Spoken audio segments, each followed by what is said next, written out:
কেকটা একটা urgent cake ছিল। আসলে আপুটা আমার পরিচিত বলতে পারেন, রিপিট ক্লায়েন্ট, খুবই ভালো একজন ক্লায়েন্ট। সে আমাকে হঠাৎ করে আসরের নামাজের পর থেকে এতবার ফোন দিচ্ছিল। তারপর তাকে টেক্সট করলাম এবং সে বলল যে আপু আমি ভুলে গিয়েছি, আমার প্রিয় মানুষের বার্থডে, আমাকে আর্জেন্ট কেকটা লাগবে, আপনি কি দিতে পারবেন?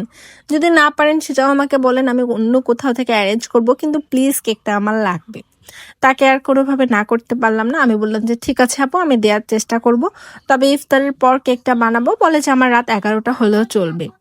কিন্তু আসলে রাত 11টায় আমি কেকটা দিতে পারবো, কিন্তু ব্যাপারটা হচ্ছে যে তার লোকেশনে গিয়ে আবার ব্যাক আসতে হবে আমার লোকেশনে। এটাই হচ্ছে সমস্যাটা, যার কারণে কেকটা আমাকে আগে রেডি করতে হয়েছে।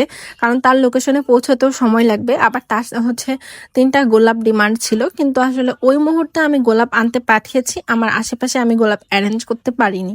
পরে আপুকে বলেছি যে আপু গোলাপটা আমি কিনে পাঠিয়ে দিব, রাইডার আপনাকে নিয়ে যাবে, যখন কেকটা নিয়ে যাবে তখন ফুলটা নিয়ে যাবে, আপনি কেকের উপর বসিয়ে নেন। পরে আপু বললো যে ঠিক আছে।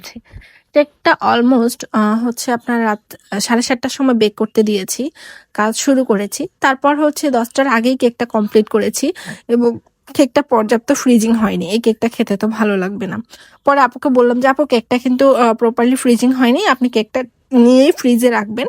ফ্রিজে রাখার পরে তারপর তখন রাত 11টা হোক 12টা হোক ততক্ষণে ফ্রিজিং হয়ে যাবে। আপু বলেছে যে ঠিক আছে। আর কেকটা খুব বেশি ঝামেলার ছিল না, একটা জায়গায় শুধু একটু সামান্য একটু সময় সাপেক্ষ ছিল, তবে খুব বেশি ঝামেলার ছিল না, জন্যই বলেছে যে ঠিক আছে আপু, সমস্যা নেই, আমি করে দিতে পারবো। তবে আর্জেন্ট কেকগুলো মাথায় রাখা উচিত, যতটা সিম্পলই হোক না কেন এটা করতে আমাদের অনেক বেশি সময় লাগে। অনেকেই বোঝে না, মনে করে যে আপনারা তো এক দেড় ঘন্টায় করে ফেলেন, কিন্তু 1-1.5 ঘন্টা প্রপার সময় থাকে না। সব সময় সবকিছু হাতের কাছে থাকে না, সব ক্যাপাসিটিও থাকে না যে কাজগুলো করার।